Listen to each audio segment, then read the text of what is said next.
Welcome back. Discussion को आगे बढ़ाते हैं। ताहिर आलम साहब, जो गुज़िश्ता रोज़ डीआईजी साहब ने भी, डीआईजी ऑपरेशंस लाहौर फैसल कामरान साहब ने भी प्रेस कॉन्फ्रेंस के दौरान ये बात उन्होंने तस्लीम की कि जो एसएचओ साहब थे वो एक मजिस्ट्रेट के घर में रात 1:30 बजे वो दाखिल होते हैं, ज़बरदस्ती दाखिल होते हैं। वो कॉल करने की कोशिश कर रहे थे, कॉल नहीं मिली, लेकिन मजबूरन जो है वो उनको दाखिल होना पड़ा। और फिर लड़कियों का जो आपको पता है कि 164 का बयान जो है उसको लेने के हवाले से वो एक प्रेशर क्रिएट करने की बात सामने आई।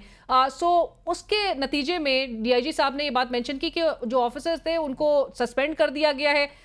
इस पर सस्पेंशन से काम चल जाएगा या कोई सिवियर पनिशमेंट आपके ख्याल में होनी चाहिए, और कि पुलिस ऑफिसर जो है वो अपने अख्तियार ट्रेस पास करके एक जुडिशल ऑफिसर के जो है वो घर में दाखिल हों, उनको धमकाएं भी या उनको अंडर प्रेशर ला के बयान रिकॉर्ड करवाने के हवाले से?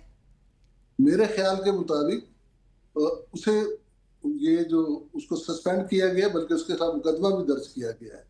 ये मुकदमा और ये सस्पेंशन उन सीनियर लेवल के ऑफिसर के खिलाफ होनी चाहिए थी जिन्होंने एसएचओ को कहा कि लड़कियों ने जाना है, लड़कियां यहाँ टिक नहीं रही, फटाफट इनका 164 की स्टेटमेंट करवाओ, जाओ मजिस्ट्रेट से राब्ता कायम करो, जाओ मजिस्ट्रेट को उठाओ। ये जो प्रेशर होता है जूनियर ऑफिसर पर, उसने उसे कंपेल कर दिया कि जब मजिस्ट्रेट साहब नहीं उठ रहे थे तो जवाब नहीं दे रहे थे, तो उसने उनका अंदरूनी दरवाजा जो था, गेट के आगे का दरवाजा, वो नॉक कर दिया। और उसकी वजह से उसकी सजा देखे उसे कितनी मिली कि उस पर मुकदमा भी दर्ज हुआ और वो सस्पेंड भी हुआ। और वजह क्या थी? वो उसकी कोई जाती मसला था, वो क्या अपनी जात की गर्ज से गया था?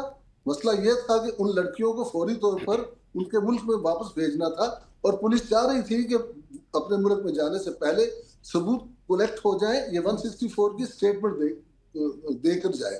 हम जो ऑफिसर्स हैं छोटे लेवल के, उनके इश्यूज नहीं देखते। एक लाहौर में एक अफसर के पास 150 मुकदमा जेर तफ्तीश है। इतना ज्यादा क्राइम है। पुलिस रूल कहता है कि 300 मुकदमों के बाद एक नया थाना बन जाना चाहिए। यहाँ एक थाने में किसी में 7,000 मुकदमे हैं, लाहौर में किसी में 10,000 मुकदमे हैं। तो और वही एक थाने के अफसर जो है उसे डील कर रहे हैं।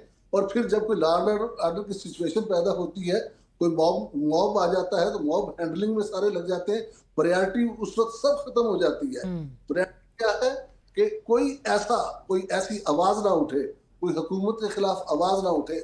खबरदार, अगर कोई आपके इलाके से जुलूस निकल आया, जब प्रायोरिटी ये होगी, या प्रायोरिटी ये होगी कि पुलिस को ज्यादा से ज्यादा वीआईपी ड्यूटीज में झोंका जाए, ना सिर्फ हुक्मरानों की वीआईपी ड्यूटी बल्कि हुक्मरानों के आगे रिश्तेदारों की ड्यूटी के लिए झोंका जाए, तो फिर इसी तरह के नताइज पैदा होंगे।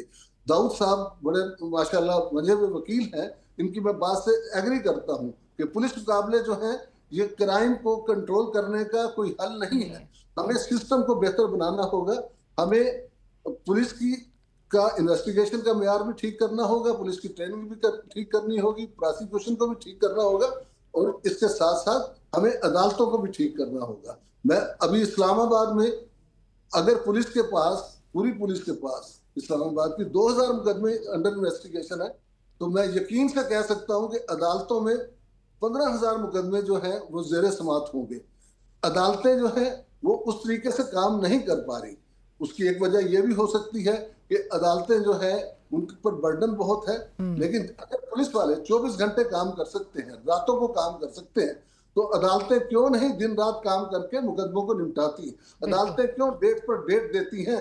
और क्यों वकील साहबान जो है वो एडजर्नमेंट लेते हैं? वो क्यों जब गवाह आ जाता है तो उस पर जिरा क्यों नहीं करते, उसका स्टेटमेंट रिकॉर्ड क्यों नहीं करते? तो इस सिस्टम में बहुत सी खामियां हैं, बहुत सी खराबियां हैं। पुलिस में भी है, अदलिया में भी है, वकला में भी है, हर एक में है ये खामियां जिन्होंने इस सिस्टम का बेड़ा गर्क कर रखा है। राइट। मैं और आपको याद होगा ताहिर साहब, गुज़िश्ता हफ्ते ही चीफ जस्टिस ऑफ पाकिस्तान ने वो डीआई खान के जेल के विजिट का भी हवाला दिया था, जहां उन्होंने कहा था डेथ रो के एक इनमेट से जब उन्होंने सवाल किया कि पीने का साफ पानी चाहिए, खाना चाहिए, खुराक चाहिए, या कोई सेहत की सहूलियात चाहिए, तो जो कैदी था उसने कहा कि मुझे पीने का साफ पानी या खुराक या सेहत की सहूलियात नहीं, बल्कि मेरी जो अपील है वो 2017 से पेंडिंग है, उसी का फैसला कर दिया जाए।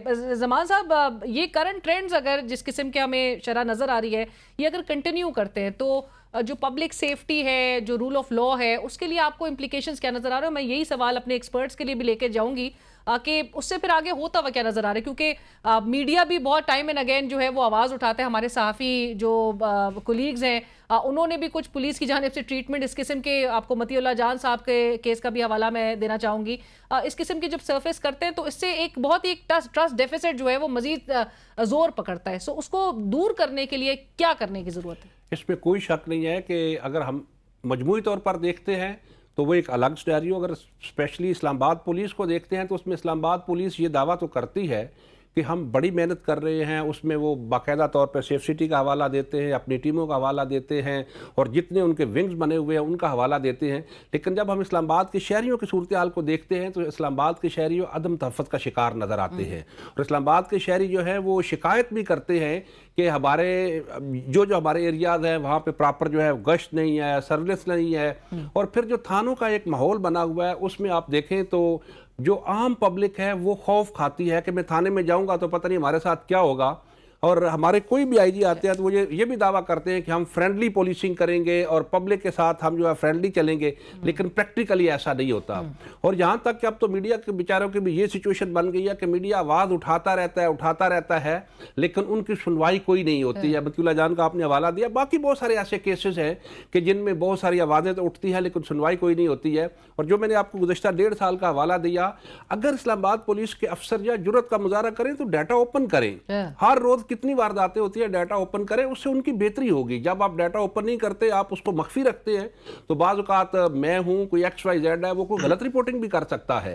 तो हमने बारहा इस चीज़ को उठाया है कि आप लोग डाटा ओपन करें और उससे जो है वो बेहतरी आएगी, आप लोगों को समझने में मदद मिलेगी। लेकिन डाटे को ओपन नहीं किया जाता, सिर्फ ये खौफ है कि क्राइम रेशो जो है उसका पता चलेगा कितना बढ़ गया है तो इससे हमारी जग हंसाई होगी। Right, thank you so much Tahir Alam sahab, बहुत शुक्रिया हमें प्रोग्राम में ज्वाइन करने, साबिक IG इस्लामाबाद। बहुत शुक्रिया मियां दाऊद साहब आपका भी हमें ज्वाइन करने के लिए। एडवोकेट मियां दाऊद साहब, सीनियर माहिर कानून, इस वक्त हमारे साथ प्रोग्राम में मौजूद है। और जमान मुगल साहब आपका भी बहुत शुक्रिया, bureau chief ABN news Islamabad, इस वक्त हमारे साथ प्रोग्राम में। और इसी के साथ ही बढ़ते हैं एक ब्रेक की तरफ, हमारे साथ रहिए।